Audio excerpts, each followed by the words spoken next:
Celeb Savant is a career retrospective type interview focusing on singers, actors, and industry experts. Join Barrett Edelstein now as he dives into the entertainment world.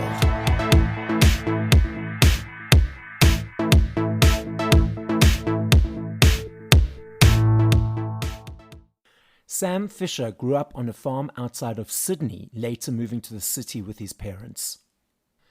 He joined a jazz band at his high school and won a scholarship at the prestigious Berklee College of Music in Boston when he was 18. When he finally landed a record deal with the new label under Columbia Records in 2017, it was short-lived. He was dropped after 10 months, having released no music. In 2018, as a last-ditch effort at being an artist, he self-released his EP, Not a Hobby, which included a track called The City. Early in 2019, The City became the biggest song on a new app called TikTok. Within months, Louis Capaldi had been in touch asking him to support him on the US leg of his tour. After the final night of the tour, The City had accumulated over 1 billion streams on Spotify. He collaborated with Keith Urban on his song Polaroid, and shortly thereafter he was signed to RCA Records in the UK. Sam went on to perform on Jimmy Kimmel Live, The Late Late Show with James Corden, and The Ellen Show. He has since recorded a single with Demi Lovato, What Other People Say, which was released in 2021. Sam has collaborated with the likes of Anne-Marie, Kane Brown, as well as writing and appearing on Sam Feldt's 2020 dance track, Pick Me Up. Other collaborators include Amy Shark on High on You and Meghan Trainor with All Right. Sam's debut album, I Love You, Please Don't Hate Me, was released in the beginning of 2024. Up next on Celeb Savant, we've got Sam Fischer. Where do we find you in the world and how are you doing?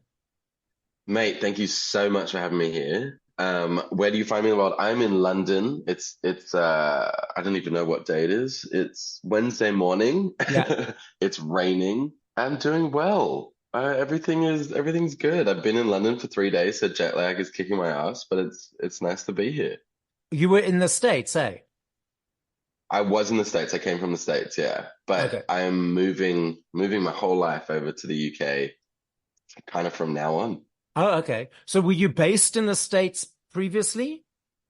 Yeah, Okay. I've been in the States for the last 14 years. Oh, wow. And yeah, I was in Boston for 4 years, LA for 10 years, Yep. and I think it's just time for a new adventure. Given everything that's happened over the last 5 years, it just feels right to be here now.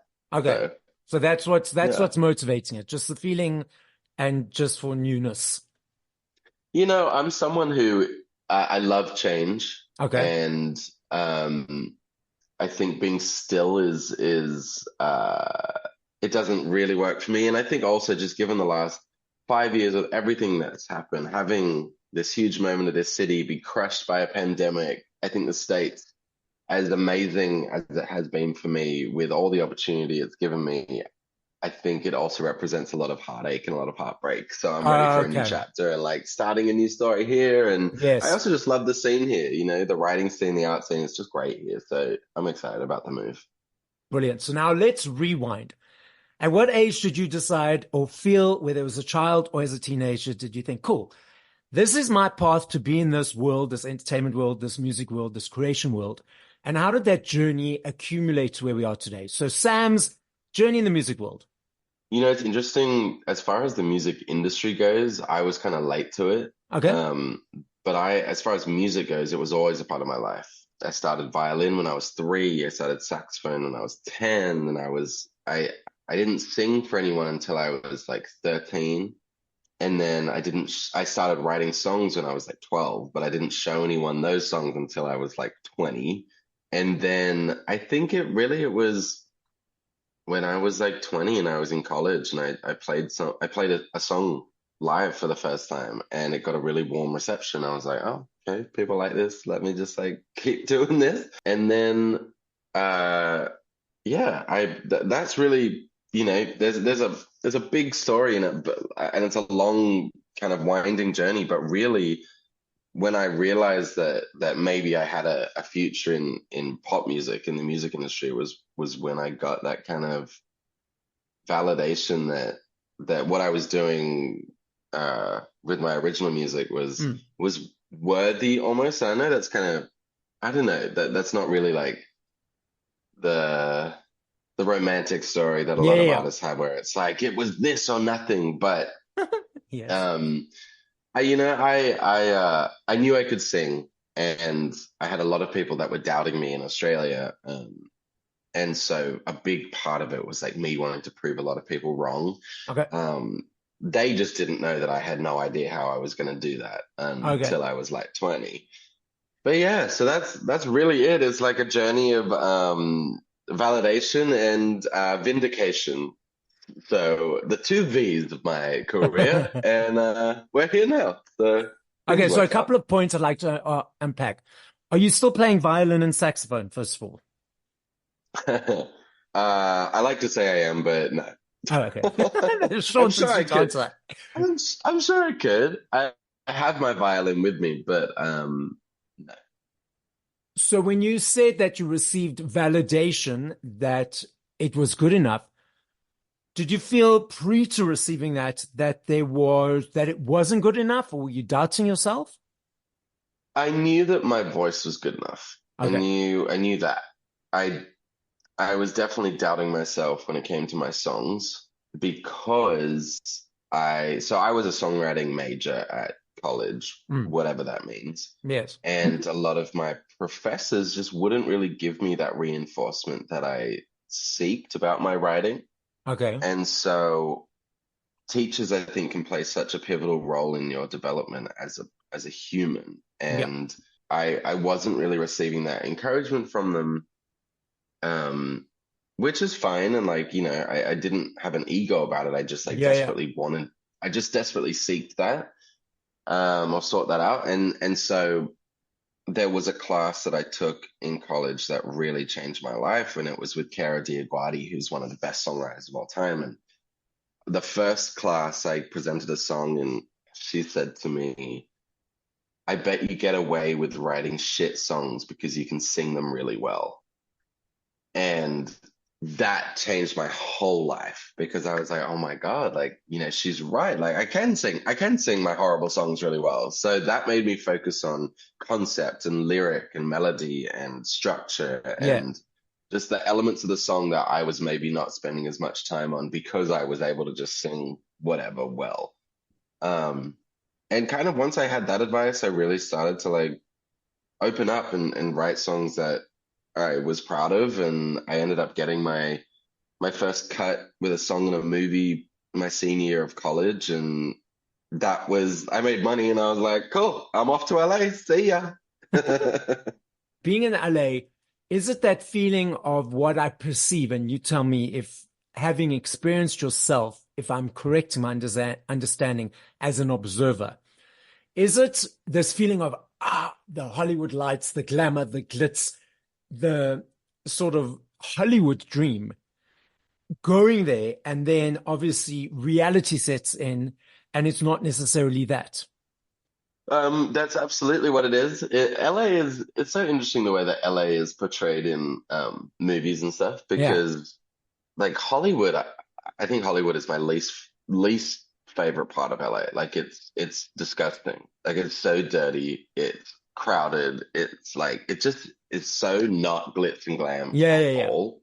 When I went to LA, it was kind of like a all of a sudden I'm going to LA thing because I had been flying out to LA to write with this producer, and the songs that we were writing got heard by a label, and then that label, it was one of those classic stories where it was like 2 a.m. in Boston. I was drunk from a night out, and I get a phone call from an LA number, and I pick up, and they're like, "Where are you?" And I was like, "I'm in Boston." And they're like, "What are you doing there?" I said, "I don't know."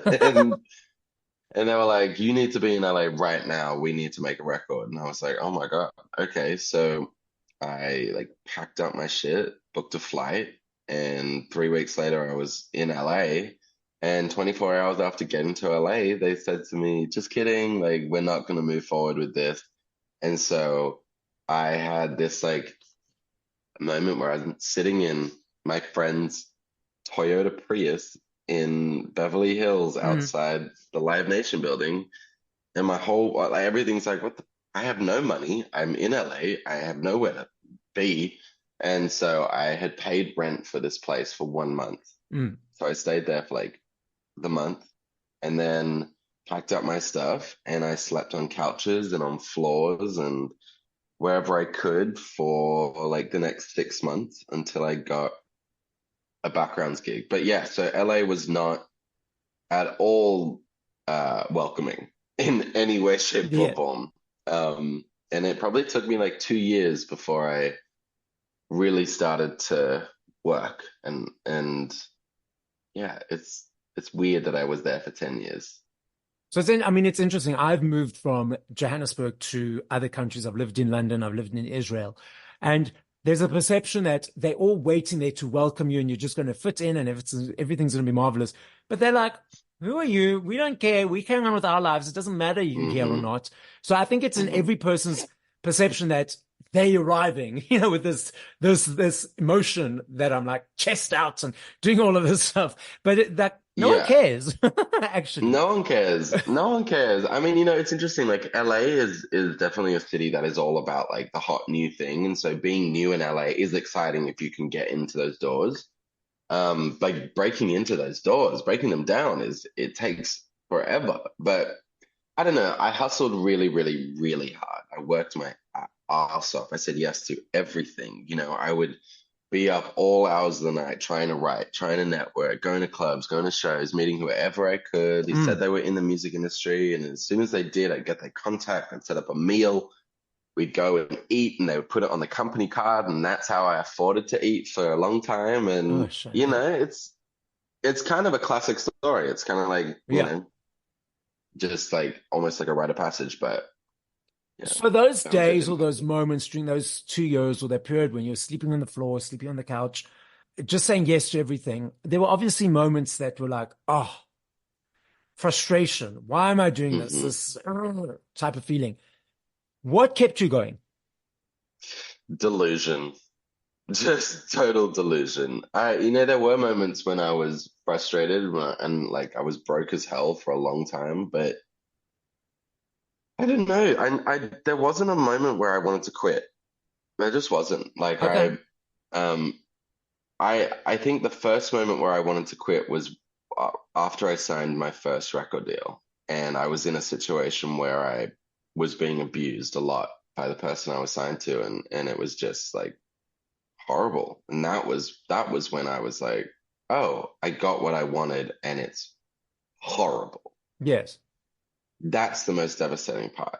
The hustle, the grind of it all. I loved it because I was making it happen for myself and I Oh, was okay.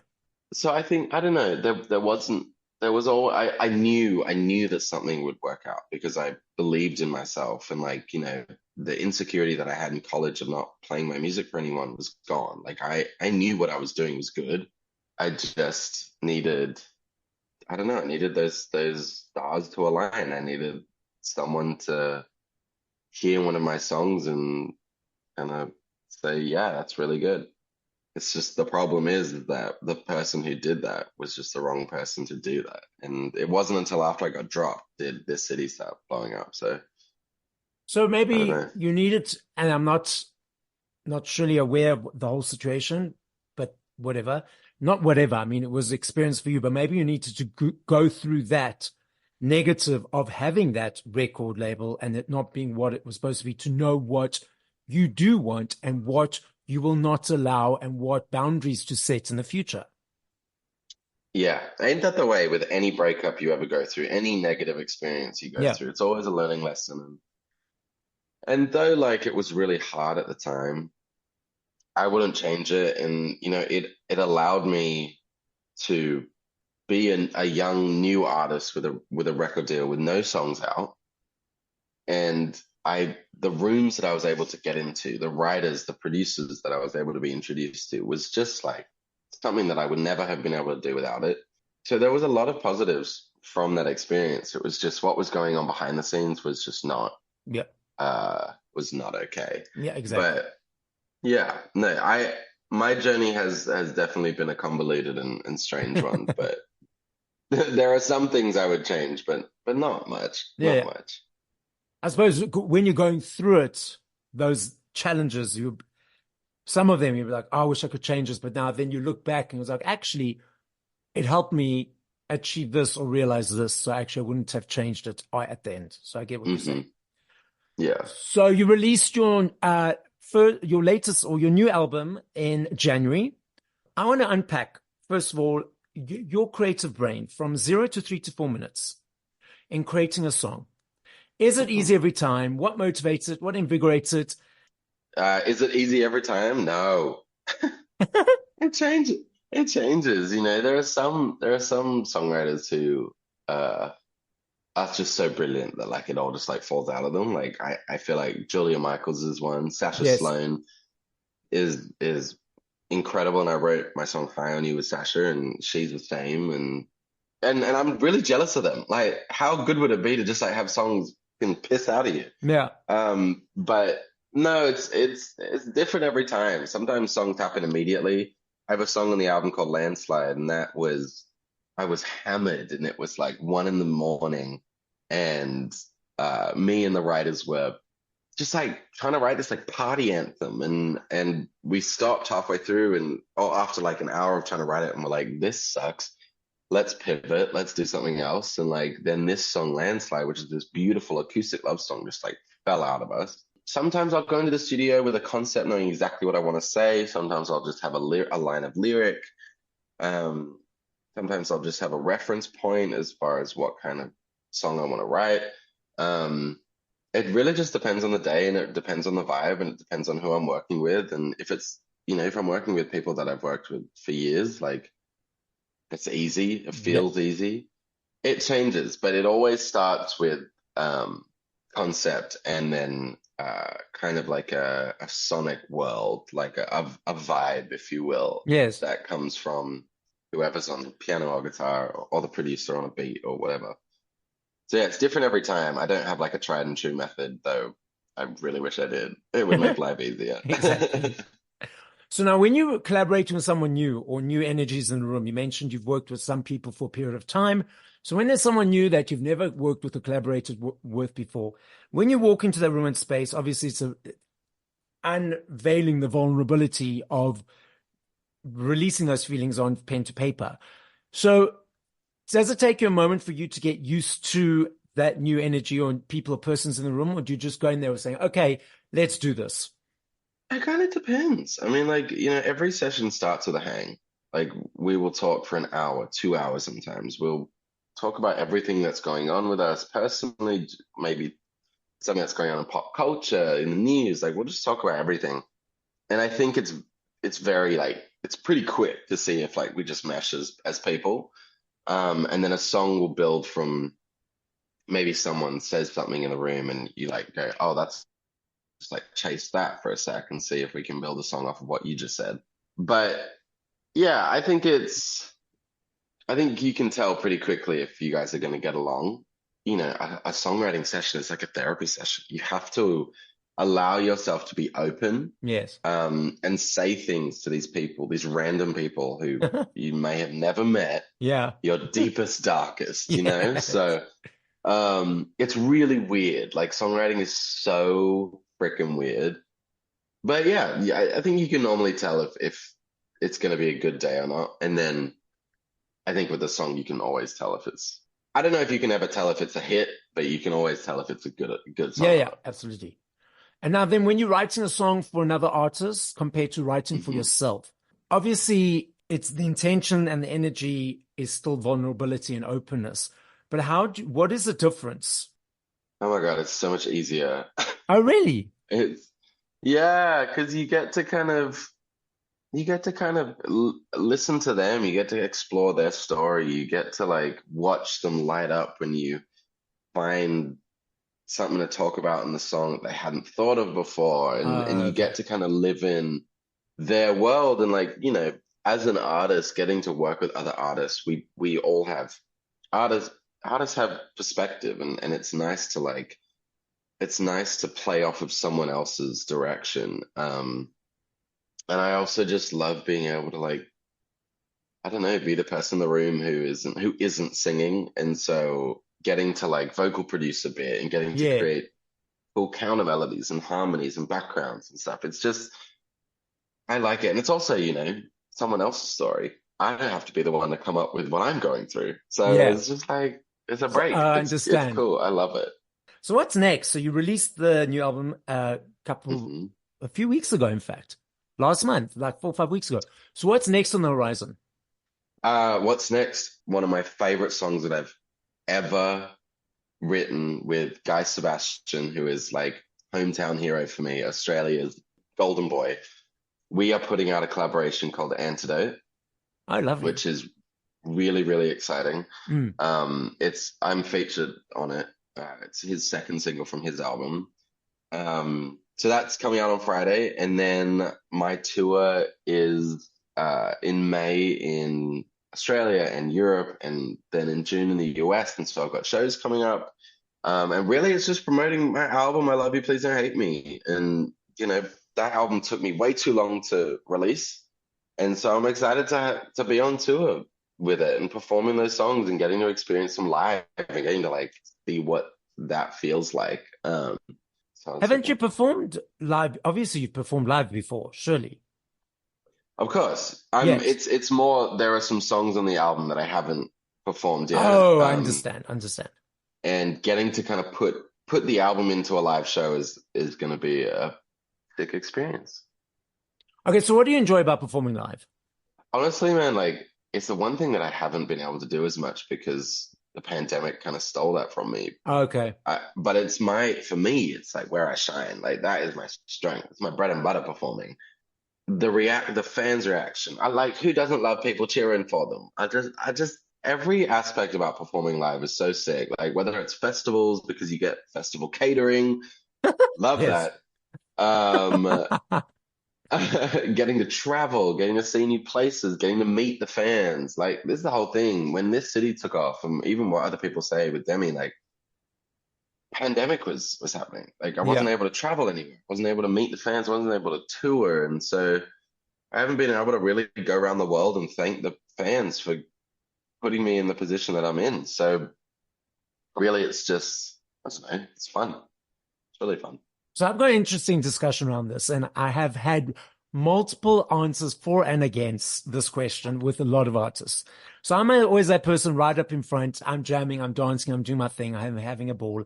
I'll take my phone Nice. out for maybe a couple of videos, couple of shots, and I put it away. But I notice the people around me a lot of the time, maybe for 70 to 80% of the time, they're filming, tweeting, posting, etc., etc. hmm Does that, for the person on the stage, seeing that bother you, or it's just where society is? Uh, I think it's a bit of both. Okay. Like it is just where society is, and like you know, I'm not going to complain if a clip of my show goes viral. Yes, Like it'll actually, yeah. help. It'll help sell tickets. It'll Yeah, push yeah. the song. But yeah, like I just like I wish my fans sometimes. I wish people in general would just live in the moment a little more. Like it's Yeah. of course like get your phone out, your favorite song. Like get your flashlight out when it's a ballad. Do what you need to do with your phone. But like I wish that there was more enjoying of the music. Like there are definitely people who've come to my shows and have just kind of stood there with their phones like this the whole Yes, I time. know. That's so frustrating. I And see like that. then I'll see my entire set on YouTube the next day, and it just I understand it, and I understand wanting to relive the show. Yeah. But yeah, like a big part of me wishes that it was just get your phone out at some points, and for the Mm, rest, just have a good time. have a I good time. really, yeah, just have a good fucking time. So And you and especially when it's like new songs. Like when I'm playing new songs, it would be so nice to like be able to see their reactions instead of seeing them yes, filming. But exactly. whatever. So I love me a CD. I still budget for my CDs every month. I love the aesthetic of holding something, the images, the thank yous. For me, it's an energy exchange with you guys for all the hard work that you put into creating stuff. So good. I'm not sure if you're aware that CDs, vinyls, cassettes, even cassettes, can you believe, are on an upward trajectory again, gratefully. But we've also got the streaming platforms where people consume music on. What are your observations and perceptions of the landscape? I think it's great that there is so much music that's so accessible. Um, I think, yeah, the accessibility of music for people around the world to be able to hear it, that's great when it comes to streaming. But it's not great for songwriters' pockets. It's not great for Yes. artists' pockets. It's not great for making money. I think that streaming has really, really hurt songwriters especially, Yeah. because we don't get paid up front and we don't get points on the master. And I think it's great that vinyl is so popular that to hear CDs and cassettes are making a run back. I'm not sure where people are going to play them because I don't think CD players and cassette players are really made anymore. But No. it's I interrupt there. So I wanted to get a yeah, new CD player last year because I hadn't had one for a while. I was living overseas, yeah, etc., etc. And everyone said, there's no way you're going to find one. There are none. And in South Africa, there's yeah. a sort of a delivery, sort of like Amazon, but more specific to South Africa, called Take a Lot. And I Okay. went on thinking, hoping that there'd be one option. There were like hundreds of options for CD players, hundreds. I had Oh, to that's narrow it so down good. and narrow it down again. And then I got my goodie, and now it feels like I'm in a stadium compared to listening off Oh, I digital, love because it. like so Well, compressed. well, that is so good to hear. Yeah. Yeah, I don't know, old music industry money was unreal. Like, all physical sales, incredible. Yeah, so I think that's where I'm at with it. Like streaming is amazing because so many people can hear Yes. music, they have access to it, their fingertips. I know that I stream music all the time.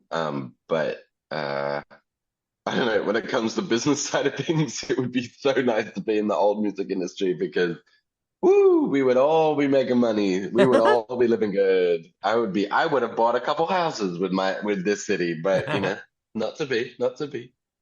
We'll put it out there that will happen down the line when CDs are and everything's back to normal. And what's interesting, in fact, is that a lot of the fans or the people on the streets, inverted commas, if you want to call them that, I speak to a lot of people and they don't actually realize there's a huge educational bridge or gap that needs to be made, because a lot of people don't actually know that you guys actually don't make money off streams. They think you guys are killing it. They don't actually realize when you say, okay, you've had 100 million streams, you only made $500. So it's just, there's a huge education piece that needs to be made of that as well. So so all the people listening, here's your education piece. And I'm also like, that's absolutely true. I think I'm also very fine with the perception that people think that I'm rich as hell. Like, sure, like go for it. I don't care. Spread that rumor. But yeah, no, the reality is that a lot of artists who have had hits even still not, Yeah. they don't have house money, myself included, and so it is interesting. Yeah, streaming is amazing for some people. Honestly, independent artists thriving off of streaming, and major labels are thriving off of streaming as well. Yeah. So it's the artist, but there's so much opportunity that comes with having big numbers on streaming, and I'm not gonna shy away from saying how Yeah. grateful I am for that. So It is. double-edged sword. I love this game. I know if I had to ask this question in 2 minutes, 2 years, 20 hours, 20 years, I know your answer will be different every time simply because there are millions of them. I'm not saying favorite. I'm saying top of mind. If you had to push play to 5 songs by other artists once we finish this conversation, what would those songs be and by whom? If you can't think of specific songs, then maybe just 5 artists. Oh my God. Okay, wait, I've got my phone here. Okay. Um, okay, first of all, it would be my own songs. Go listen to I Love You, Please Don't Hate Me. But Sasha Alex Sloan just put out a song called Highlight. It's like nothing I've ever heard before. She's so perfect. Ed Sheeran's album Autumn Variations, Yes. forever obsessed with it. Made for Me by Money Long has been on repeat. Oh my God, I can't think. Anything by SZA, obsessed. How many is that? 4? One Yeah, more. one more. It's another SZA song, but it's a feature. It's called No Seasons, Gene Dawson and SZA. Okay, cool. Nice mix. Just obsessed with it. Couple I need to add to mine. You've collaborated and written with a whole bunch of variety of different artists in different parts of the world. And as you mentioned, Demi Lovato, Meghan Trainor, Guy Sebastian, etc. 3 artists that you have yet to collaborate with that are on your bucket list. on my bucket list, Ed Sheeran. Mhm. Let's just go big. Of course, why not? Victoria Monet, and we've written together, but we haven't yet put anything out. But I would love to just get back in the studio with Noah Khan. He's my boy. I love him. Yeah, sure. Those There two. we go. There we go. So, Sam, the podcast is listened to throughout the world. As a final message, what would you like to say? I love you guys. I can't wait to get to see all of you on tour, and go stream, go buy my new album, I Love You, Please Don't Hate Me, and Antidote with Guy Sebastian comes out on Friday, and I love you. Bye. Thank you for listening to this episode of Celeb Savant. Please follow Barrett on TikTok, Instagram, YouTube, and Facebook at Celeb Savant. That's CelebSavant.